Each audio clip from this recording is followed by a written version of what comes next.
First we had quiet quitting. Now we had the lazy girl job trend. I guess it could probably apply to the lazy boy job trend too, but that would get us confused with those reclining sofas, which are very comfortable. I remember after COVID, we first heard about quiet quitting. Now we're hearing about the lazy girl job trend. I saw it in my suggested articles by Apple, so of course I couldn't read it because it was behind a paywall. But it encouraged me to Google it, and then I found something about it, and I see a bunch of similarities. I've heard these terms mentioned since COVID, when worker shortages seem to tip the balance towards workers. At first, many people see this, and it seems like people just want something for nothing. People are always complaining about that. But I look a little deeper, and the issue is more complex. I think there's some factors at work here, and I don't see them mentioned often. I often hear corporations are not loyal to employees, and now we see employees who are not loyal to employers. You can't really argue that if one's okay, the other isn't. What do we mean by corporations not being loyal? Well, layoffs as a way to improve balance sheets to raise share prices weren't always that common. It wasn't always like this. Sure, there's always been layoffs, but they used to make the company look bad. It meant the company was a failure. I'm not talking about the Industrial Revolution era factories where the machines ate people and then they just found another person for the machine to eat tomorrow. But even 50 years ago, it was different. There was more job security, as if it was some kind of symbiotic relationship. The worker owed the company something, but the company owed the employee something as well.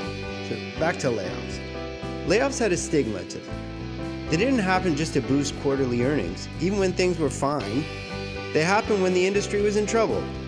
I'm sorry, Herb, people just aren't buying leaded gas-powered typewriters anymore. We're gonna have to lay you off. I mean, it's understandable. People just weren't buying leaded gas-powered typewriters anymore. Another reason would be because the company was bought by a bigger company, and they were eliminating redundancy. Johnson, if it were up to me, I'd keep you. But there's already a head of Southern, Northwestern, Pacific regional sales for leaded gas-powered typewriter division. That's tough to take, but it's understandable. Then, in the 90s, there was downsizing. That became a thing. Hey, can we get fewer people to do the same amount of work? But won't all those people who lose their jobs suffer? They'll be fine. There was no more job security anymore. It represented a cultural shift. Then we saw layoffs as a way to boost quarterly earnings, to raise share prices, to benefit shareholders and higher up executives, bonuses linked to earnings, share price, etc. It was no longer acceptable that sometimes the company would make more money, sometimes less money. It was cyclical. We now have to always make more money, quarter after quarter. And if we made more money last quarter because we laid off 10,000 workers, then we'll have to lay off 11,000 this quarter, right? To maintain this upward trajectory. I remember seeing a story on morning television.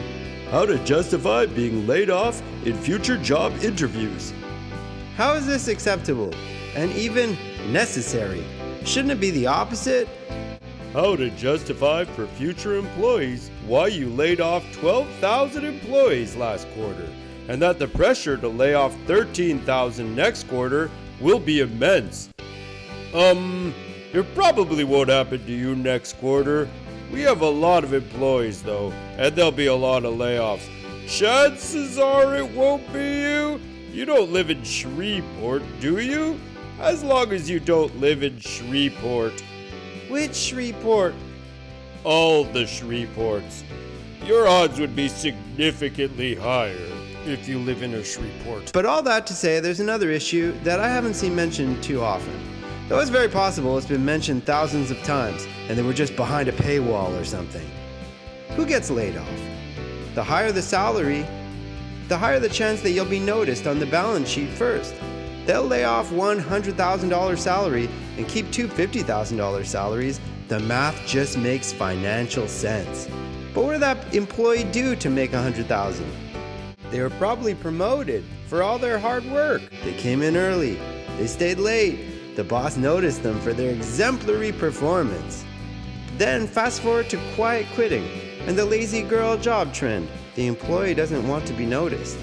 They want to sneak in and leave without being noticed. their behavior and performance will in no way lead to a promotion. But that could be a good thing, I guess, considering that during layoffs, the employees that make the most money are often the first ones to go, besides the CEO. He makes the most money, but employees with higher salaries are more likely to go. Just makes financial sense. Could layoffs, where the employees making more money because they've been promoted, are noticed first in the balance sheets, subconsciously or actively discourage high performance at work, and actually somehow incentivize the behaviors in quiet quitting and the lazy girl job trend? Could years of layoffs have led to a generation of employees that just subconsciously want to keep their head down and not be noticed because the nail that sticks up is hammered down? Just something to think about. This is not a political post, anti-capitalist, it's just a hypothesis. Is this capitalism? The worker calculating the amount of work needed to not be noticed, for the good or for the bad, calculating their odds of achieving a suitable amount of job security where it exists almost nowhere in the world. They are the commodity and are marketing themselves in the most economically viable way. Is capitalism evolving in that way? Capitalism is a large umbrella term and concept. It undoubtedly involves the employees, who are moving parts in a company, organic beings, mutating for self-preservation, both economically and mentally. Mentally, that's another thing. Anyway, just something to think about.